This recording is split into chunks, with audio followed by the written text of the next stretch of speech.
മമ്മൂട്ടിയും നിതീഷ് സഹദേവും ഒന്നിക്കുന്ന ചിത്രത്തിന്റെ കൂടുതൽ വിവരങ്ങൾ പുറത്ത് അറിയുന്നതിന് മുന്നേ ചാനൽ ആദ്യമായി കാണുന്നവരാണ് നിങ്ങളെങ്കിൽ സബ്സ്ക്രൈബ് ചെയ്യാനും വീഡിയോ മുഴുവനും കണ്ട് നിങ്ങളുടെ അഭിപ്രായം കമന്റ് ബോക്സ് രേഖപ്പെടുത്താനും മറക്കരുത്. ഈ ചിത്രത്തിന്റെ കഥ എഴുതുന്നത് നിതീഷ് സഹദേവും അനുരാഗും ചേർന്നാണ്.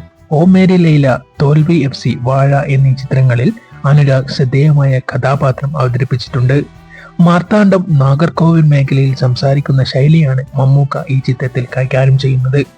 വിവിധതരം ഭാഷകൾ പ്രയോഗിക്കാൻ മലയാള സിനിമയിൽ മമ്മൂട്ടിയെ കഴിഞ്ഞ് മറ്റൊരു താരമുള്ളൂ. ഇപ്പോൾ തന്നെ വ്യത്യസ്ത തരം കഥാപാത്രങ്ങൾ അദ്ദേഹം വ്യത്യസ്ത തരം ശൈലിയിൽ പ്രയോഗിച്ചിട്ടുണ്ട്. വീണ്ടും അദ്ദേഹത്തിന്റെ മറ്റൊരു സിനിമ കൂടി വേറിട്ട ഒരു ശൈലിയിൽ നമ്മുടെ മുന്നിലെത്തുകയാണ്.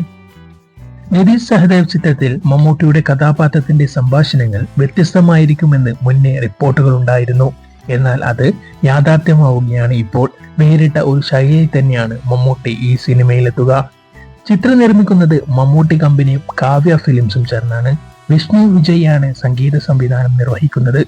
ചിത്രത്തിന്റെ സഹ എഴുത്തുകാരൻ അനുരാഗ് ജോബി ചിത്രത്തിന്റെ അനൗൺസ്മെന്റ് പ്രഖ്യാപിച്ച് പങ്കുവച്ച ഇൻസ്റ്റഗ്രാം സ്റ്റോറിയിൽ പെരുസ പണ്ണപൂരെ എന്ന് കുറിച്ചിട്ടുണ്ട്.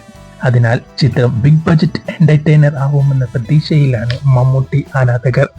ഒരു പക്ഷേ കോമഡിക്കും ആക്ഷനും പ്രാധാന്യമുള്ള ഒരു മാസ് ആക്ഷൻ മൂവി ആയിരിക്കും നിതീഷ് സഹദേവ് ഒരുക്കുന്നത്. മമ്മൂട്ടിയും നിതീഷ് സഹദേവും ഒരുമിക്കുന്ന ചിത്രത്തിൽ വളരെ പ്രതീക്ഷ തന്നെയാണ് മമ്മൂട്ടി ആരാധകർക്കുമുള്ളത്. ഇപ്പോൾ അഭിനയിച്ചു കൊണ്ടിരിക്കുന്ന മോഹൻലാൽ, മമ്മൂട്ടി, മഹേഷ് നാരായണൻ മൂവിക്ക് ശേഷമായിരിക്കും മമ്മൂട്ടി ഈ ചിത്രത്തിൽ ജോയിൻ ചെയ്യുക.